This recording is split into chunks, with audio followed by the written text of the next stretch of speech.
Cerita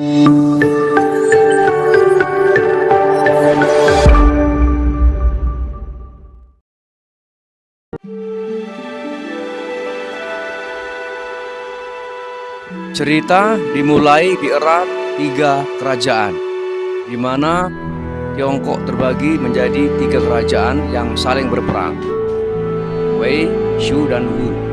Zhuge Liang adalah seorang negarawan, jenderal, dan cendekiawan terkemuka dari kerajaan Shu.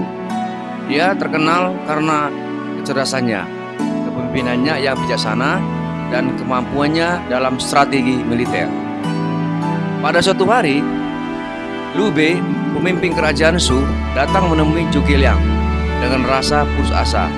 Kerajaan Shu sedang berperang dengan kerajaan lain yang lebih kuat, dan mereka membutuhkan bantuan untuk bertahan. Zhuge Liang mendengarkan keluh kesah Liu Bei dengan sabar, dan kemudian berbicara dengan bijaksana. Dia menjelaskan kepada Liu Bei bahwa untuk mencapai kemenangan, mereka harus memperkuat kelemahan mereka dan memanfaatkan keunggulan mereka. Zhuge Liang mengatakan bahwa kekuatan terbesar kerajaan Shu bukanlah jumlah pasukan atau kekayaan, melainkan kualitas kepemimpinan dan kesatuan rakyat. Mendengar ini, Liu Bei merasa terinspirasi dan memberikan mandat kepada Zhuge Liang untuk menjadi penasehat dan jenderal utama kerajaan Shu. Walaupun pada awalnya menolak, akhirnya Zhuge Liang menerima tugas tersebut dengan rendah hati dan segera mulai bekerja. Dia mengembangkan strategi yang cerdas, menggunakan kecerdasannya dalam perencanaan militer dan diplomasi untuk memperkuat posisi kerajaan Shu. Dia menyusun rencana untuk mengatasi kelemahan mereka dan mengeksploitasi kelemahan musuh mereka.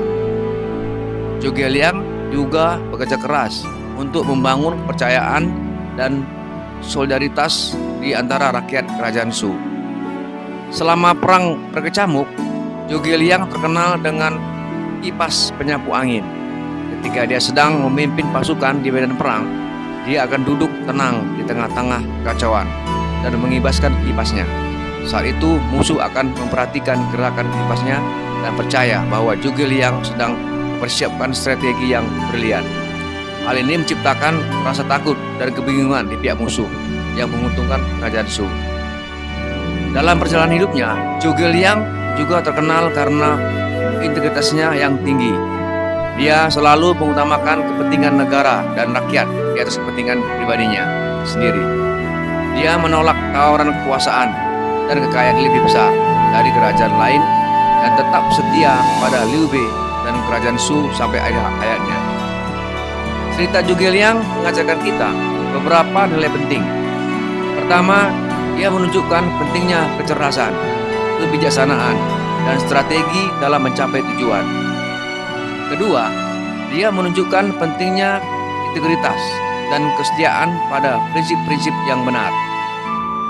Ketiga, dia menekankan pentingnya kesatuan dan kepercayaan di antara rakyat untuk mencapai kemenangan. Kisah Zhuge Liang menginspirasi banyak orang dan menjadi sumber inspirasi dalam budaya Tiongkok. Ia dianggap sebagai salah satu tokoh terhebat dalam sejarah Tiongkok dan simbol kecerdasan, kebijaksanaan, dan keadilan.